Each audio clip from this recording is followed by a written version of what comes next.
Guys இப்போ நம்மக்கிட்ட பார்த்தீங்கன்னா ஜீப்போட வேகனர் தான் இருக்குது. இதோட ஃபுல் ரிவ்யூ தான் நம்ம பார்க்க போகிறோம். இது வந்து பார்த்தீங்கன்னா ஜீப்பில் 2024 வந்து லான்ச் பண்ணாங்க இந்த மாடல். இந்த மாடல் வந்து பார்த்தீங்கன்னா 2025. இதோட ஸ்டார்டிங் ரேட் பார்த்தீங்கன்னா கனடாவில் $1,00,000 ஆக்சுவலாக. இது வந்து பார்த்தீங்கன்னா பேஸ் மாடலு. டாப் மாடல் வந்து பார்த்தீங்கன்னா 125 டேக்ஸ் இல்லாமல். டேக்ஸோட பார்த்தீங்கன்னா $130 $135 வந்துடும்.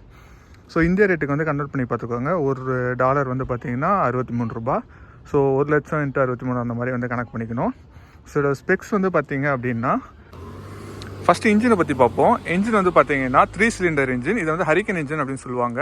நார்மலாக காஸ்ட் வந்து பார்த்தீங்கன்னா 3 சிலிண்டர் 4 சிலிண்டர் தான் இருக்கும். இதில் வந்து பார்த்தீங்கன்னா 6 சிலிண்டர். இதோட ஹார்ஸ் பவர் பார்த்தீங்கன்னா 420 ஹார்ஸ் பவர். டார்க் வந்து பார்த்தீங்க அப்படின்னா ஒரு 650 நியூட்டன் மீட்டர்ஸ் ஆஃப் டார்க் வந்து இது ப்ரொடியூஸ் பண்ணும். இதில் இருக்க கியர் பாக்ஸ் பார்த்தீங்கன்னா 8 speed gear box with automatic transmission. Engine வந்து பார்த்தீங்கன்னா பெட்ரோல் இன்ஜின், டீசல் இன்ஜின் கிடையாது. நெக்ஸ்ட்டு வந்து டயரோட சைஸ் பார்த்தீங்கன்னா R20. இதில் வந்து மொத்தம் 2 வேரியன்ட் இருக்குது, R20 அப்புறம் வந்து R22. இது வந்து பார்த்தீங்கன்னா ரொம்ப பெருசாகவே இருக்கும். எதுக்காக இதில் இவ்வளோ டயர் சைஸ் கொடுத்துருக்காங்க அப்படின்னு பார்த்தீங்கன்னா இது ஆஃப் ரோடில் பெர்ஃபார்ம் பண்ணுறதுக்காக தான். நெக்ஸ்ட்டு இதோட ஹைட் வந்து பார்த்தீங்கன்னா கிட்டத்தட்ட நம்ம செஸ்ட் ஹைட்டுக்கு இருக்கும். சரியான வண்டி இது. ஸோ இது இந்தியாவில் இருக்கா அப்படின்னு தெரியல. நெக்ஸ்ட்டு வந்து இன்டீரியருக்குள்ளே போய் பார்ப்போம். ஸோ இன்டீரியர் வந்து பார்த்தீங்கன்னா இப்படி தான் இருக்கும். Fully digital instrument cluster. Dashboard view மட்டும் பாருங்கள். இது ஆட்டோமேட்டிக்ன்றதால வந்து பார்த்தீங்கன்னா ஆக்சிலேட்டர் பிரேக் மட்டும்தான் இருக்கும். இன்ஃபர்மேஷன் சிஸ்டமும் வந்து பார்த்தீங்கன்னா பெரிய ஸ்க்ரீனு.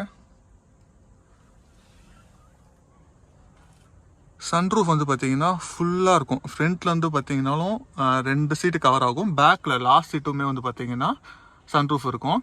இது வந்து டோட்டலாக வந்து பார்த்தீங்கன்னா ஃப்ரண்ட்டில் 2 பேர், மிடில் வந்து 3 பேர், பேக்கில் 3 பேர், மொத்தம் வந்து 8 பேர் போகலாம். வண்டி வந்து நல்லா ஃப்ரீயாக இருக்குது. நான் வந்து 6 ஃபீட்டு, நான் உள்ளே உட்காந்தா லாஸ்ட் சீட்டில் உட்காந்தாலே ஃப்ரீயாக இருக்குது. நெக்ஸ்ட்டு உள்ள பேக் சீட் வந்து பார்ப்போம். பார்த்தீங்கனாலே தெரியும் எவ்வளோ ஸ்பேஷியஸாக இருக்குது அப்படின்ட்டு. அப்படியே உள்ளே வந்து பாருங்கள். இதில் 3 பேர் வந்து தாராளமாக உட்காரலாம். நெக்ஸ்ட்டு பேக்லேருந்து பார்ப்போம். நம்ம ஜஸ்ட்டு ஃபூட்டை வந்து இப்படி பண்ணாலே போதும், இது வந்து ஓப்பன் ஆகிடும்.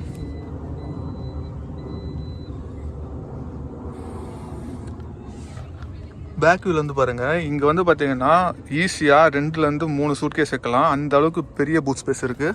எந்த கார்லேயுமே வந்து பார்த்தீங்கன்னா இந்த அளவுக்கு இருக்காது.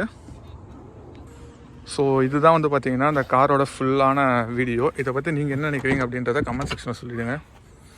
இப்போ இந்த சைடு வியூ பார்ப்போம். எப்படி இருக்குன்னு மட்டும் பாருங்கள். சீட்ஸ்லாம் வந்து வென்டிலேட்டட் சீட்ஸு. ஸோ இதுதான் வந்து பார்த்தீங்கன்னா காரோட ஃபுல் ரிவ்யூ. இதை பற்றி நீங்கள் என்ன நினைக்கிறீங்க அப்படின்ற கமெண்ட் செக்ஷன் சொல்லுங்கள். இந்த மாதிரி புதுசாக அதை காரை பற்றி பார்க்கணும் அப்படின்னா மறக்காத வந்து நம்ம சேனலை சப்ஸ்கிரைப் பண்ணி வச்சுக்கோங்க. Thanks friends.